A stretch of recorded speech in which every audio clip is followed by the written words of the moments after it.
Não quero. E nem devo lembrar aqui porque me encontrava naquela barca. Só sei que em redor tudo era silêncio e treva.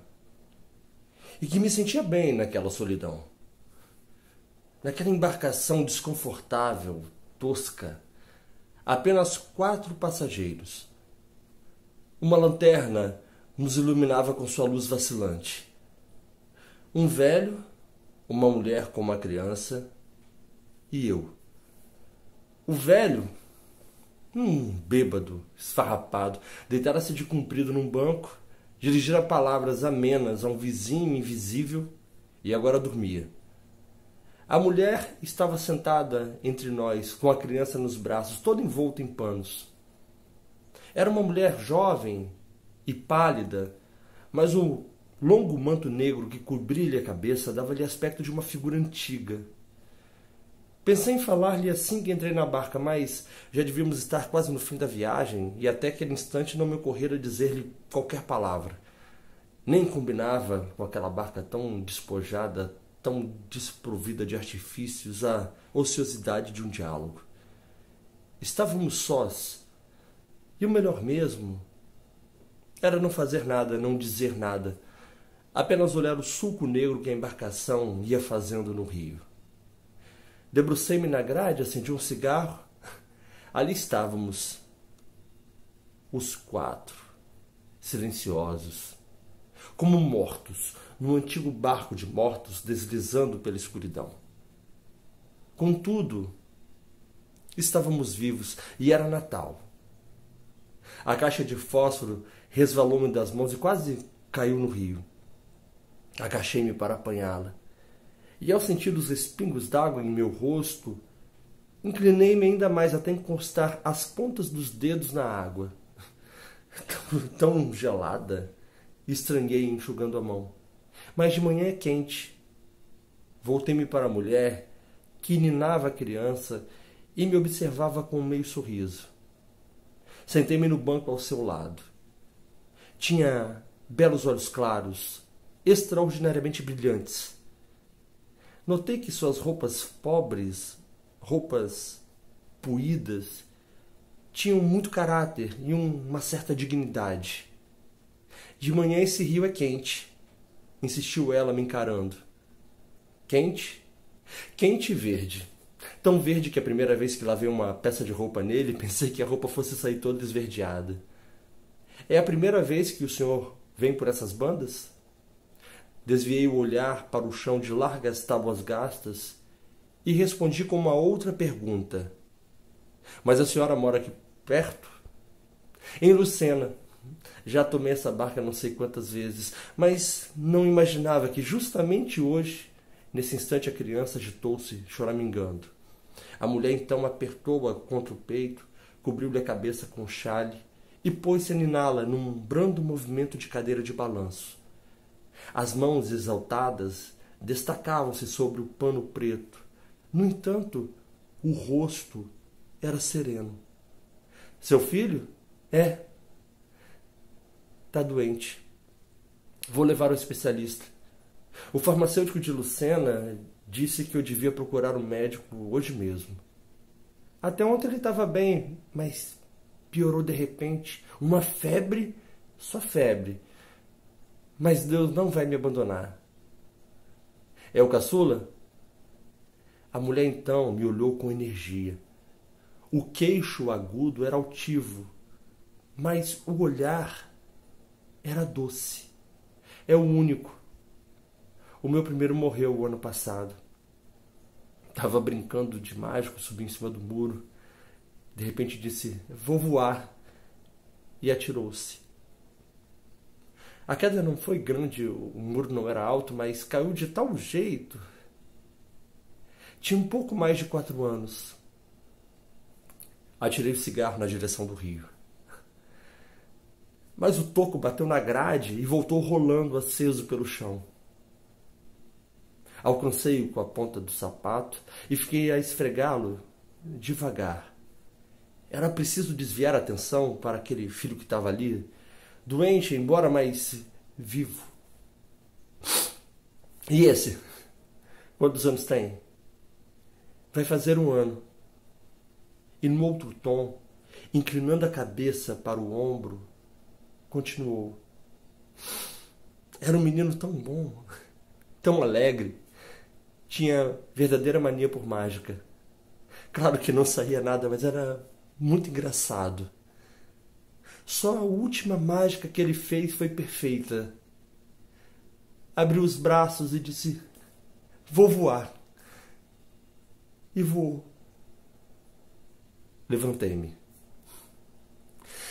Eu queria ficar só naquela noite, sem piedade, sem lembranças, mas os laços, os tais laços humanos, ameaçavam me envolver.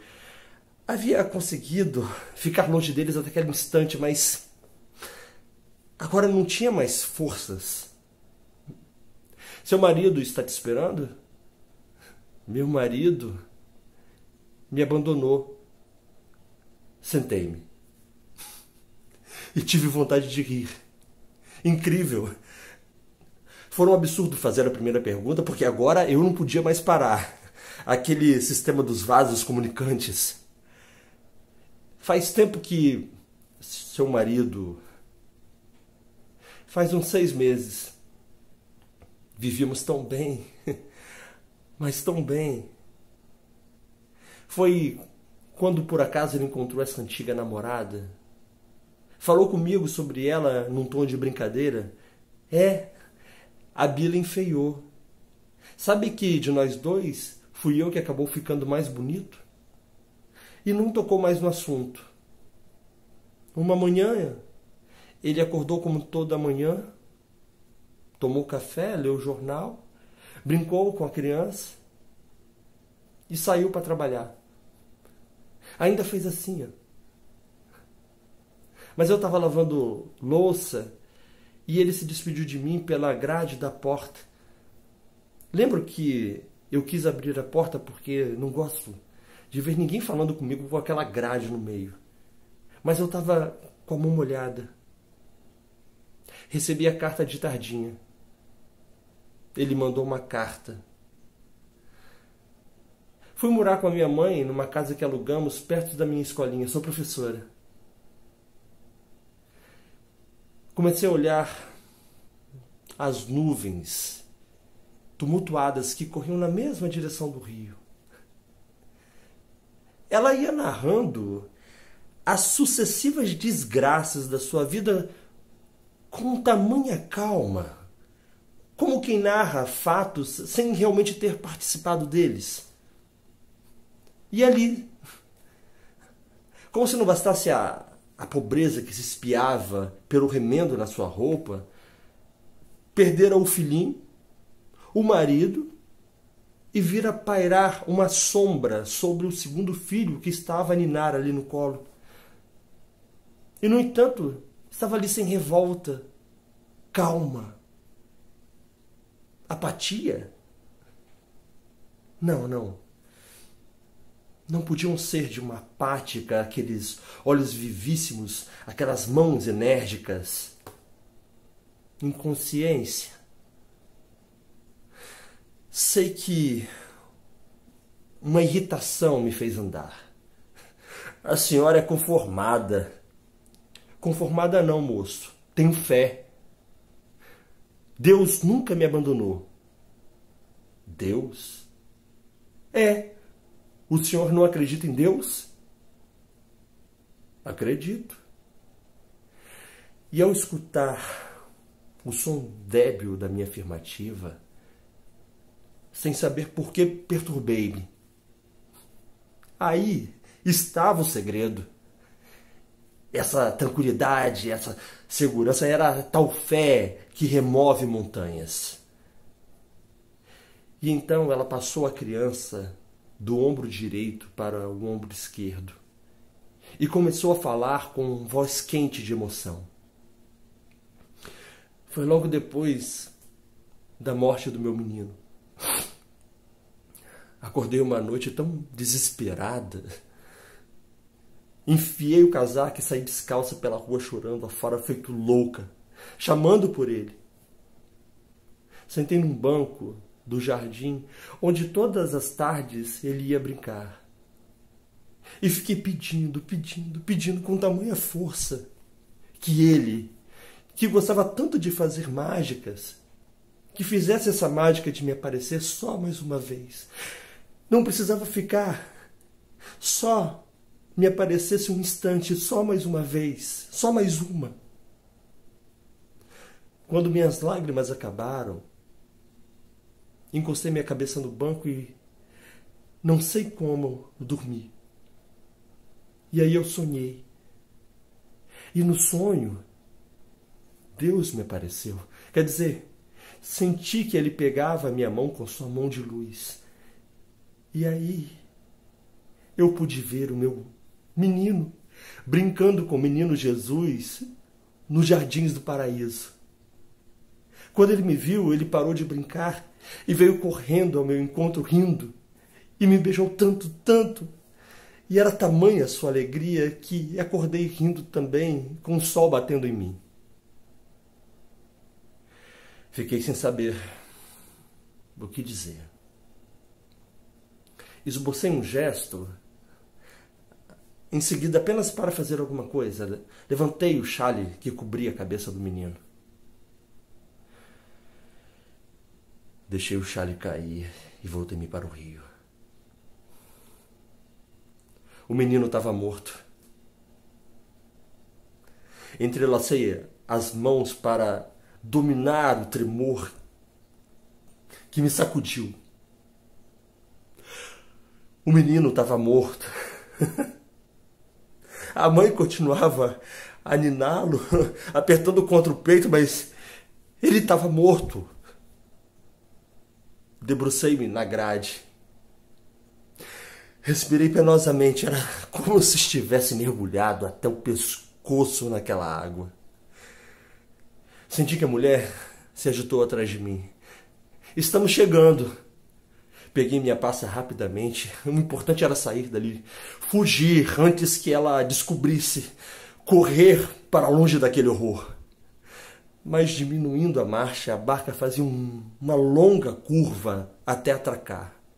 O bilheteiro apareceu e pôs-se a sacudir o velho que dormia. Chegamos! Ei, chegamos! Dirigi-me até ela, evitando encará-la. Estendi a mão atropeladamente, dizendo: eu acho que é melhor a gente se despedir por aqui, né?